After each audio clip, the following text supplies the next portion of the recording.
Parliamentary Reporters Dictation number 38 at the speed of 160 words per minute from Kailash Chandra shortened transcription number 105.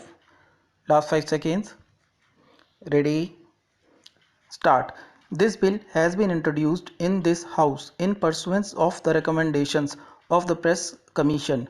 Honorable members might remember that the Commission has devoted some part of its observations to this question of having a schedule which will regulate the price of newspapers according to the pages that they contain.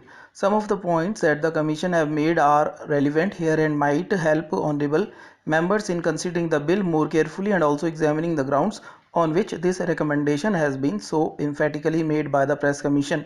The Commission says in para 205 that in the present newspaper industry of this country, papers of long standing which have been able to build up a large and stable volume of advertisement revenue are in a very advantageous position as compared for others who have just entered the field.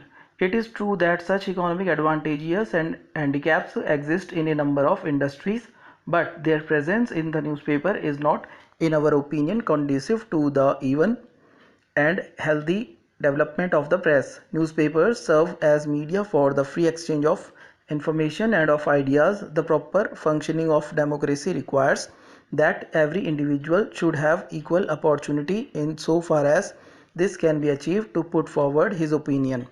I have just given a few extracts from the Commission's report in order to explain the underlying idea of the Commission. The main aim of the Commission's recommendation is to see that a fair price is guaranteed to independent small papers and thus enable them to resist competition from bigger and richer papers. It is also to protect such papers against unfair price competition such as exists in other industrial commodities like cornering, price cutting, etc. It is the Commission's contention that though such practices might be tolerated within a certain time limit in other industries, it should not be so in the press industry, where we have the medium of expression of public and where cornering by a person or a group of persons of this medium would mean the passing of this medium into the hands of a few persons and their monopolizing the medium of public opinion and throttling the expression of opinion by others who would like to place their views before the public. This, in their opinion, would be practically amounting to a denial the freedom of expression, and it is in that light that they have made this recommendation.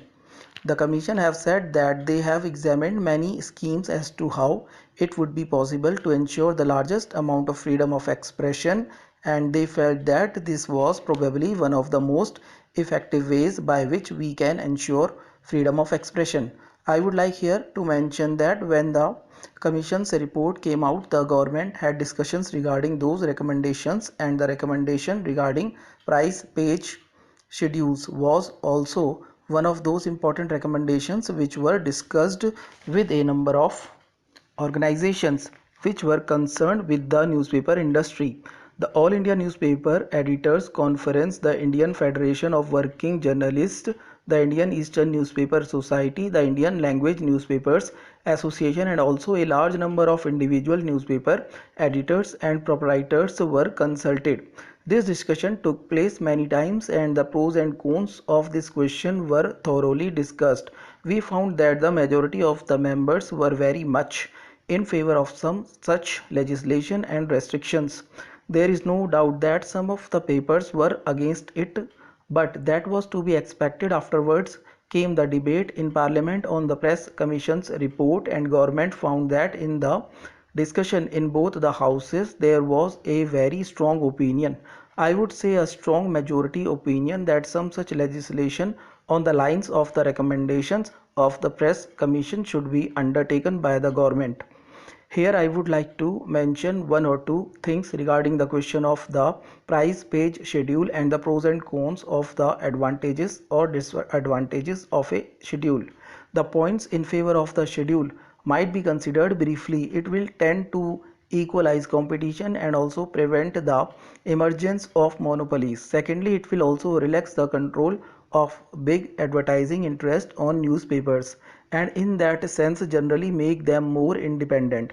Thirdly, the creation of monopolies and the cornering of large number of page papers by one or two or three groups impinges on the fundamental right of freedom of expression, and by trying to restrict such practices, we will in reality be giving greater scope for freedom of expression than we can now. These were the main things which we had in view of in the discussions with the newspaper interest. However, in discussing the details of the price page schedule, the number of points cropped up, and we had also before us all the arguments that could be put forward against the schedule. We certainly carefully considered all of them. One of the points which was brought forward was that this was something quite new and was therefore likely to create a very unfavorable press and unfavorable reactions regarding our country in the international world. It might be even spread abroad that India is restricting the freedom of the press.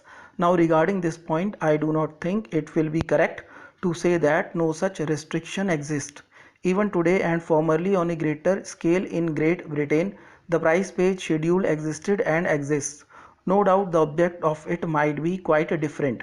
The object is to give a more equitable distribution of newsprint, but the control by the statutory corporation of the distribution of newsprint only to papers if they follow certain price page regulations is there and has been functioning for the last 15 years or more in this country during the war and immediately after.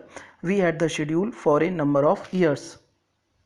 Before the Joint Select Committee, as also in the Lok Sabha, very strong arguments were advanced and it was said that something more should be done what had been proposed at present in the case of linguistic minorities.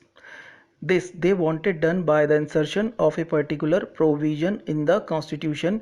It would be clear to honorable members when the Constitution 9th Amendment Bill is taken into consideration. The States Reorganization Commission have also dealt with this question and have suggested that the minorities should not be allowed to develop a separatist tendency. They should not ask for a state within a state or something else incompatible with their citizen of that particular state. Still, it is essential, especially where there are linguistic minorities, that some proper safeguards should be evolved. For that purpose, certain provisions have to be included in the Constitution. Now, some members of the Joint Select Committee in particular were not happy. They desired that something more should be done, and in particular, they were anxious that these safeguards should be statutorily recognized. That is, either they should be placed in the States Reorganization Bill itself or in the Constitution. That question was considered by the Home Ministry, and we have already sent out to the various states governments a circular, a copy of which was placed before the Joint Select Committee. This circular has been published along with a report of the Joint Select Committee. In that, honorable members will find that certain safeguards have been suggested regarding middle or high schools, regarding concessions in respect of administrative matters, etc. It was suggested that the governor ought to have some powers of making inquiries into these matters. The governor also will be making inquiries in the light of the amendment that has been proposed in the Constitution 9th Amendment Bill.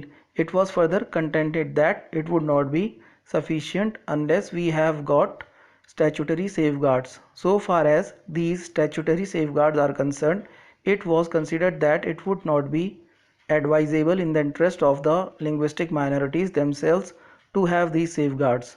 What is most important is that though certain rights have to be safeguarded to the minorities, they have to develop a sense of oneness and harmony with the rest of the population, and the rest of the population also should not believe that these people have got separatist tendencies. If certain statutory safeguards were introduced, it was felt that they would lead rather to the worsening of the good relations between the linguistic minorities and others than to any improvement.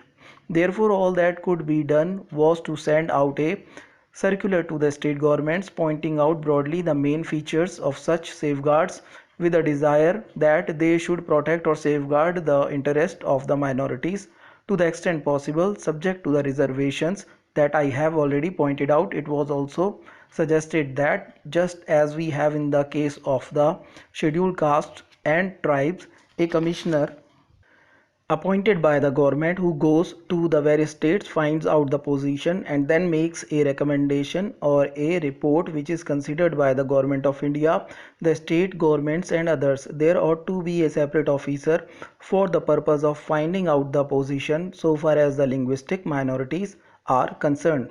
On behalf of the government, an assurance was given that this question would be duly considered by the government of